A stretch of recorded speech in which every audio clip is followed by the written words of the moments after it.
Aquele que crê sabe exatamente para onde deve olhar. Manterem a sua própria autonomia e serem os senhores de si mesmo. Mas nós não queremos sair disso. Nós queremos ter o controle. O que muda é o seu coração e a sua esperança. Mas a história não termina realmente num túmulo vazio. Ali é que começa a história de cada um de nós que estamos em Cristo. Jesus irá voltar. Porém, a Bíblia nunca prometeu ausência de dor, mas prometeu consumação. E prometeu que Jesus vai fazer um novo céu e uma nova terra. Veremos Cristo face a face e o conheceremos como Ele é. Mas eu queria fazer uma pergunta para você. Se Cristo voltasse hoje, você estaria preparado para encontrá-lo?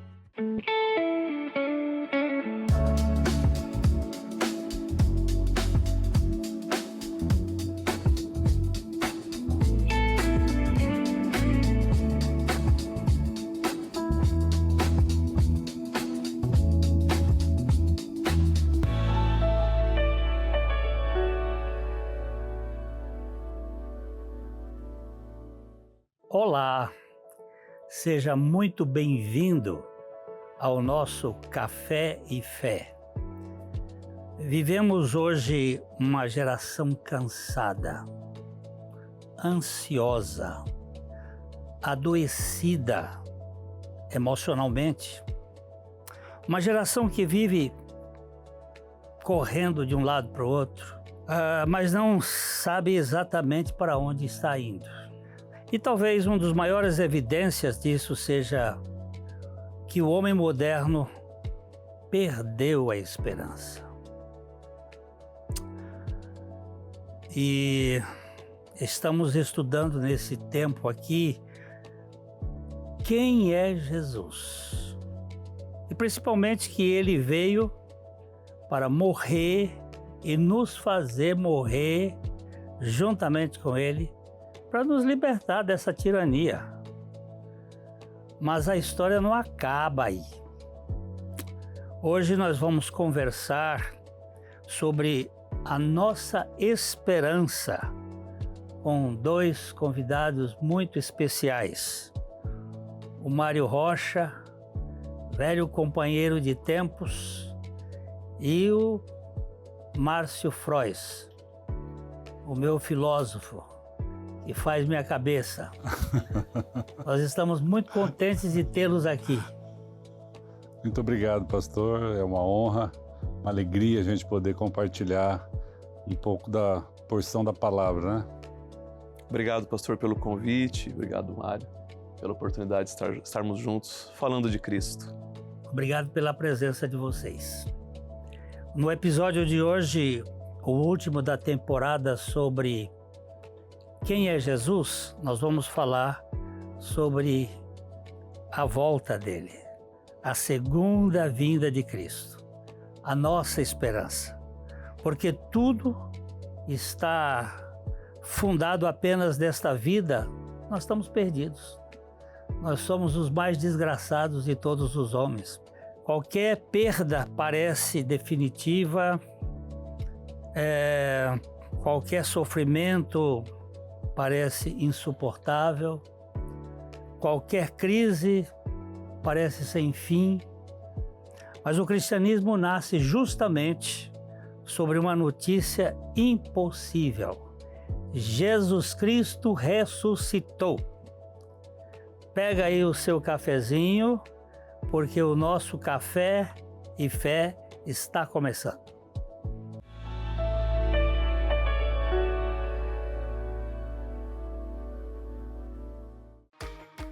Tecnologia, precisão e confiança, isto é o Grupo Produzi. Uma empresa localizada em Londrina, especializada em usinagem de precisão, pronta para impulsionar o seu negócio dentro dos padrões mais exigentes de qualidade. Produzindo mensalmente milhares de peças de diâmetro de 1 a 400 milímetros. Nós, do Grupo Produzi, atendemos aos mais diversos segmentos do mercado, garantindo confidencialidade e pontualidade. Contando com uma equipe altamente capacitada, a Produzi é solução para você que busca qualidade, baixo custo e eficiência em larga escala. Grupo Produzi, o compromisso e seriedade de quem tem a experiência de mais de 28 anos no mercado de usinagem.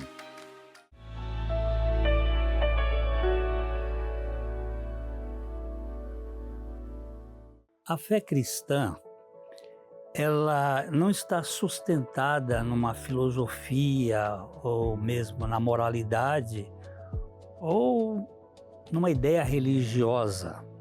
Ela está sustentada num acontecimento histórico. O teólogo John Stott, ele escreveu o seguinte: o cristianismo é, em sua essência, uma religião da ressurreição. E eu vou cortar aqui a palavra religião para dizer que não é uma religião, é o evangelho da ressurreição. Mas isso ficou na cultura como sendo uma realidade. Mas eu não acredito que o cristianismo seja religião. Porque religião é o que o homem faz. E evangelho é o que Deus faz. E a ressurreição é o centro da nossa esperança cristã. O cristianismo não termina na cruz. A cruz sem ressurreição é uma tragédia.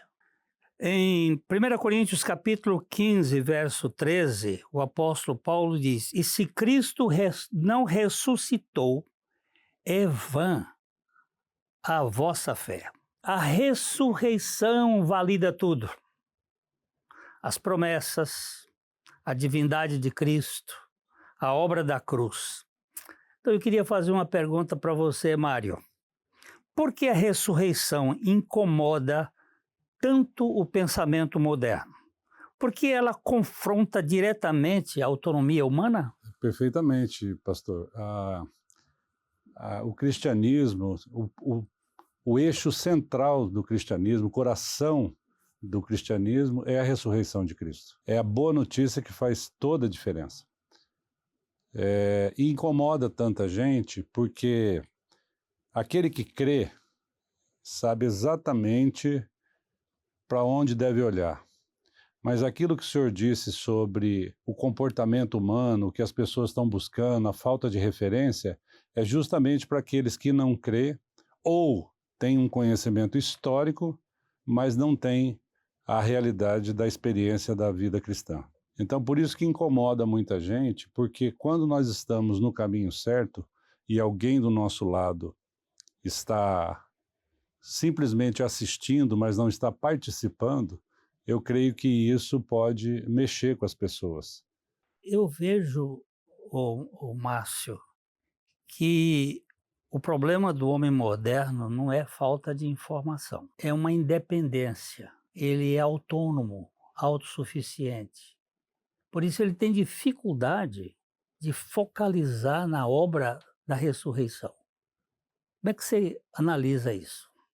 É verdade, pastor.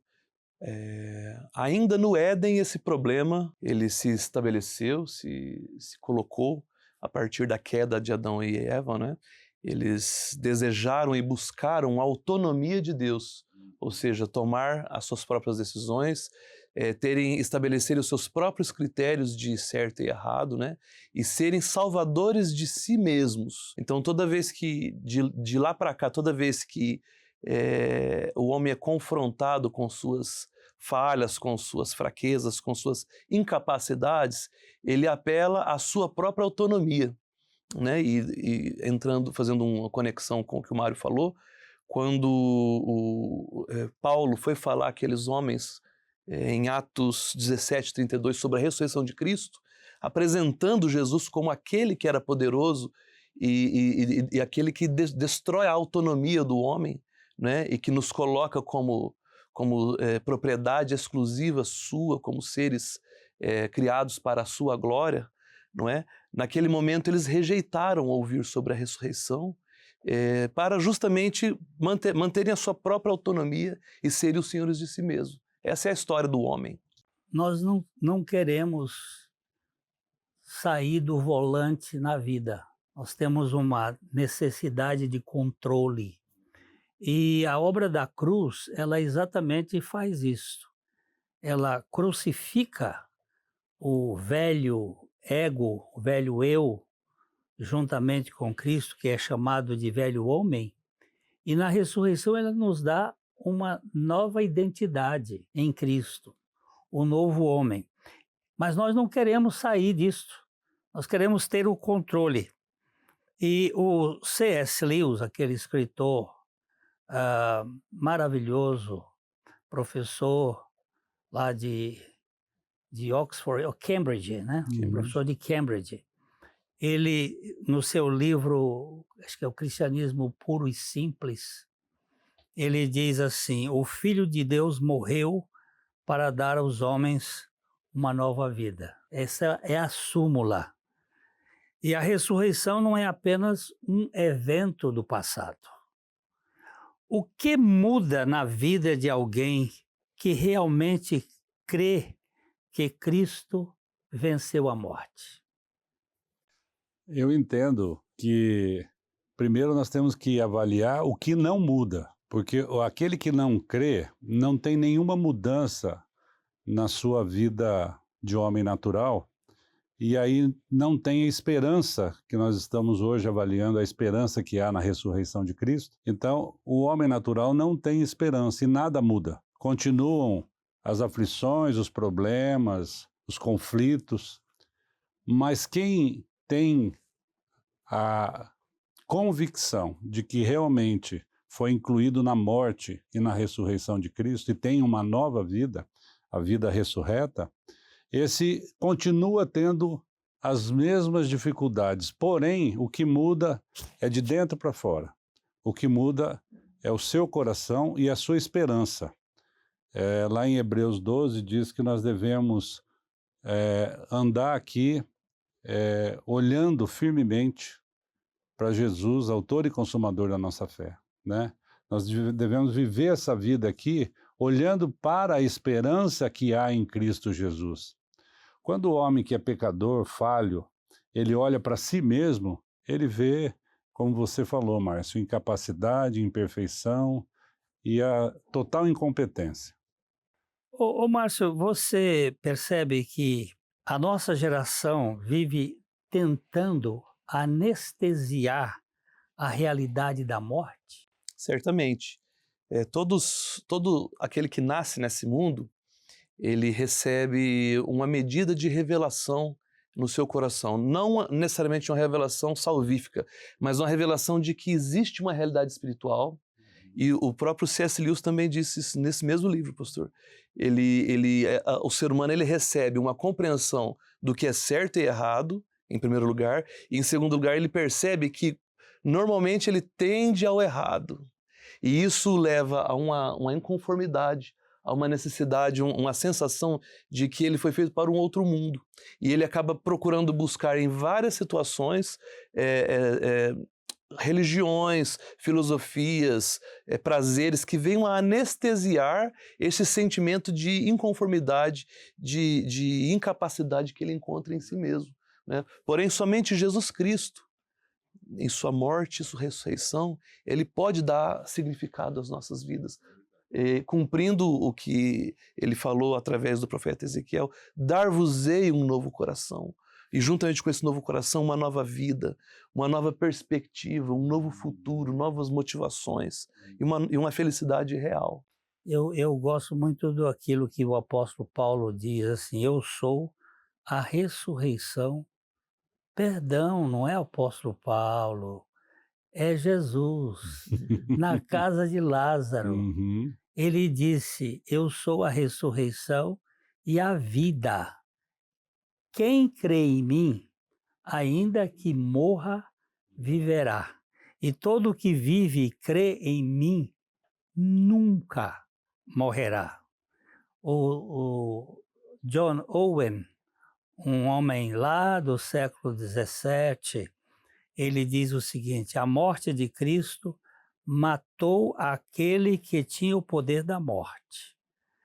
E na ressurreição, ele nos dá uma nova história. O túmulo vazio é o berço da igreja. É o lugar onde Deus vai nos dar a nova realidade. Mas a história não termina realmente num túmulo vazio. Ali é que começa a história de cada um de nós que estamos em Cristo. Jesus ressuscitou e depois ele foi para o céu. Mas ele disse aos seus discípulos que ele iria voltar. E nós estamos aqui esperando a volta do Senhor. É sobre isso que nós vamos falar no bloco seguinte. Eu quero que você continue tomando o seu cafezinho aí e vá fazendo uma oração. Maranata, ora vem, Senhor Jesus, porque esse mundo velho aqui tá de cabeça para baixo. Já já a gente volta.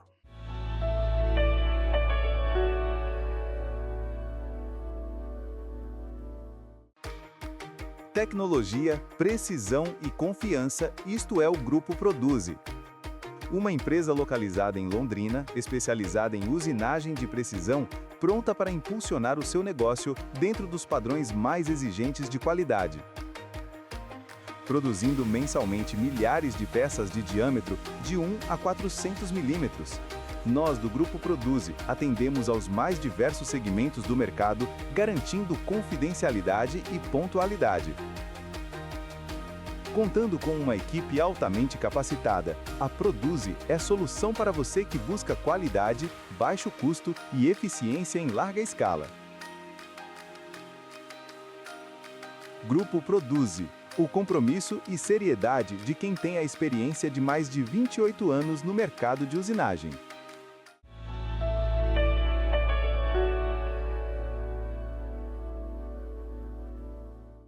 Os discípulos de Jesus, logo depois da ceia, eles estavam borocochô, assim, cabeça baixa, deprimidos, porque Jesus havia dito que ele iria sair daqui e que ele iria voltar. E Pedro disse: para onde é que o senhor vai? Ele disse: para onde eu vou, você não vai agora. E ele então dá uma palavra dizendo assim: não se turbe o vosso coração. Crede em Deus, credes também em mim. Na casa de meu pai há muitas moradas, há muitos fletes. Se assim não for, eu vos teria dito: vou preparar-vos lugar. E quando eu for e vos preparar esse lugar, voltarei para vós outros, para que onde eu estiver, vocês possam estar também. Jesus falou exatamente sobre essa volta. Voltarei e receberei para mim mesmo. Existe uma promessa futura. Essa promessa, a igreja usa muito essa, através dos anos, Maranata. Ora vem, Senhor Jesus. Ô Márcio, por que algumas pessoas, mesmo dentro da igreja, sentem angústia com o assunto da volta de Jesus? E também tem um bocado de picareta por aí, assombrando as pessoas. Eu creio que pode ser por pelo menos duas razões que estão ligadas. A primeira razão é por uma falta de ensino acerca da volta de Cristo, que é um assunto praticamente, nos dias de hoje, pouco tratado, não é? Então, por uma falta de entendimento, as pessoas têm medo, as pessoas confundem, né? Há muitos filmes que trazem ideias contrárias à escritura, à literatura, teólogos. Então, a falta de informação é uma das razões. Mas a outra razão que eu considero igualmente grave é porque a maioria das pessoas, elas são muito apegadas ao mundo em que vivem, né? O apóstolo João, na sua primeira carta, no capítulo 2, verso 15 e 17, ele diz assim: não ameis o mundo e nem as coisas que há no mundo. Se alguém amar o mundo, o amor do Pai não está nele. Porque tudo que há no mundo, a concupiscência da carne, a concupiscência dos olhos e a soberba da vida, não procede do Pai, mas procede do mundo. ao amarem mais o mundo e as coisas que no mundo há, elas vão se afastando cada vez mais da doce expectativa da volta de Cristo. E aquele maranata que deve haver no coração de cada filho de Deus, ele vai sendo esquecido. Uhum. É verdade. E você, Mário, o que você me diz aí? Eu concordo com o Márcio. Eu acho que na igreja primitiva, quando eles tinham esse anseio pela volta de Cristo, né, que era o entendimento, a fé, que Cristo voltando e a ressurreição era uma coisa maravilhosa, e eles tinham esse ensino naquela época, hoje deixou-se de ter. Hoje, os líderes, os pastores das igrejas, eles estão evitando alguns temas e deixando as pessoas sem o esclarecimento que a palavra nos traz sobre o quanto o quão bom seria a eternidade com Deus, o quão bom é a eternidade com Deus. Então as pessoas ficam apegadas ao mundo, ficam olhando para as coisas que tem no mundo, como o texto que o Márcio nos trouxe aqui, e aí tem esse receio, como se fosse o medo do desconhecido. Mas por que desconhecido, né? Porque não tem esse entendimento, porque ninguém leva o ensino correto para as igrejas. Eu estava olhando aqui que o John Piper, no seu livro sobre a graça futura, ele diz assim: a esperança futura da glória é o combustível da perseverança presente. Uhum. Essa ideia que está lá na frente, porque esse mundo não está com uma barreira fechada. O Sartre, aquele filósofo existencialista francês, ele cunhou uma palavra no francês que é huis clos, que seria uma espécie de mônada, uma coisa fechada, sem janela, sem porta, sem chaminé, onde a existência humana só fica no aqui e agora, onde a lápide, a sepultura é a última palavra. Uhum. Mas o cristianismo não tem isto. A fé cristã, ela tem uma esperança. Cristo vai voltar. Amém. E porque ele vai voltar, nós não ficamos paralíticos emocionais. Nós estamos sempre esperando, né? E com a esperança da volta de Cristo, ele sustenta as pessoas no sofrimento. É verdade. A palavra de Deus nos diz e nos garante que o Senhor irá voltar. E que se a nossa alegria ela se resume às coisas desta vida, nós somos os mais miseráveis de todos os homens. Há profecias a respeito da primeira vinda de Cristo, todas elas se cumpriram plenamente.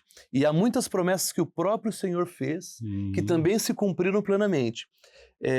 Que razões temos nós para achar que ele não irá cumprir a sua promessa final da sua volta? Jesus irá voltar. Aqueles que estão nos acompanhando agora pela TV, saibam disso. O Senhor Jesus Cristo prometeu e ele irá cumprir e irá voltar. Para aqueles que creem na pessoa e na obra de Jesus Cristo, que passaram pelo novo nascimento, será um dia de grande alegria, porque as coisas que o Senhor tem preparado para nós, nem ouvidos ouviram, nem olhos viram, nem na mente de ninguém penetrou a grandeza das coisas que o Senhor preparou para nós. Agora, se você ainda não creu na sua morte e ressurreição com Cristo, você que nos ouve, será um dia muito difícil. Te recomendo a orar, colocar isso diante do Senhor. Senhor, revela para mim a tua obra, a tua pessoa, para que esse dia não me pegue desprevenido, né? E o mais triste, Márcio, é que mesmo dentro, e pastor Glênio, que mesmo dentro das igrejas, a gente vê as pessoas sem essa esperança da volta de Cristo. E quando não se tem a esperança da volta de Cristo, como que fica a nossa vida?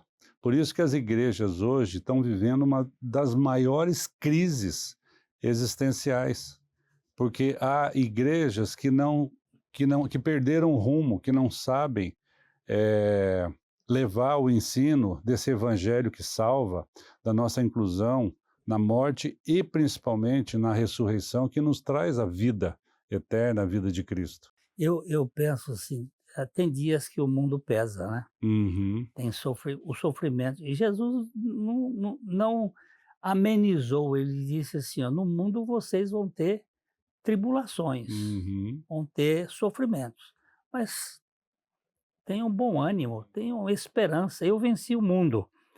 Eu sei que existe violência, ansiedade, medo, famílias destruídas, pessoas emocionalmente esgotadas.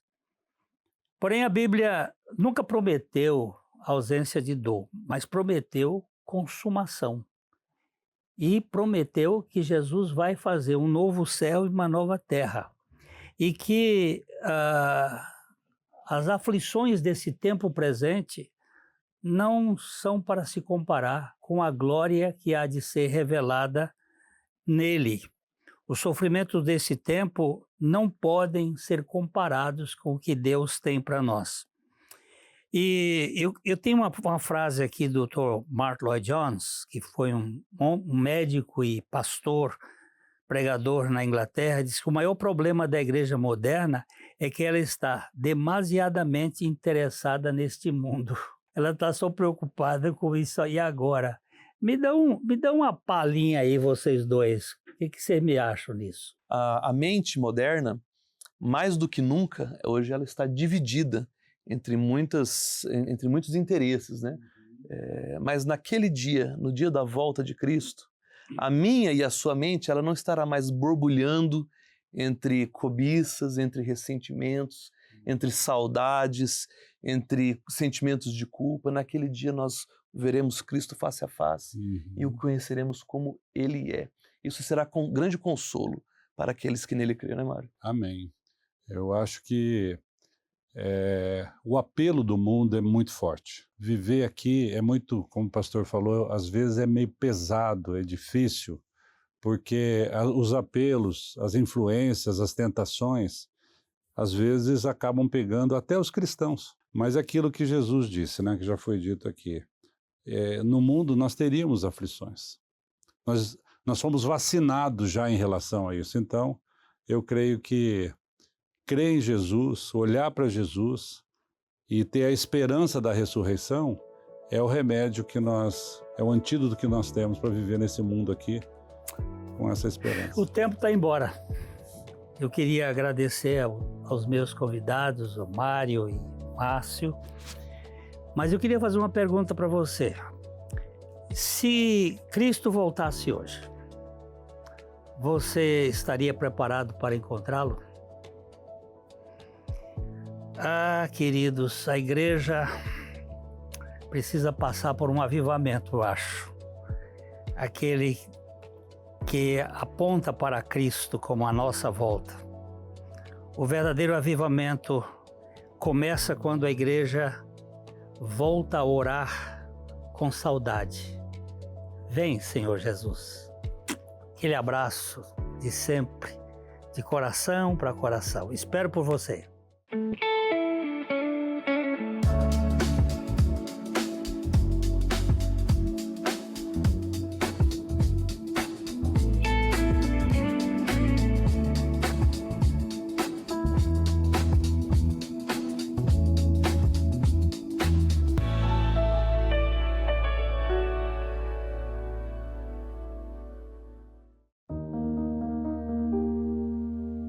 Muitos conhecem o perdão, mas poucos entendem a realidade, a profundidade da salvação.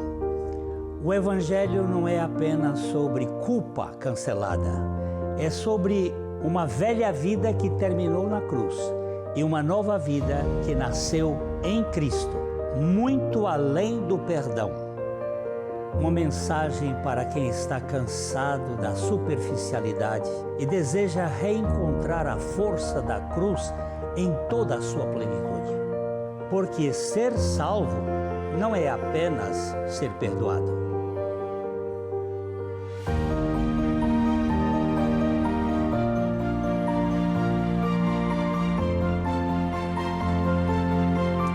Esperamos você!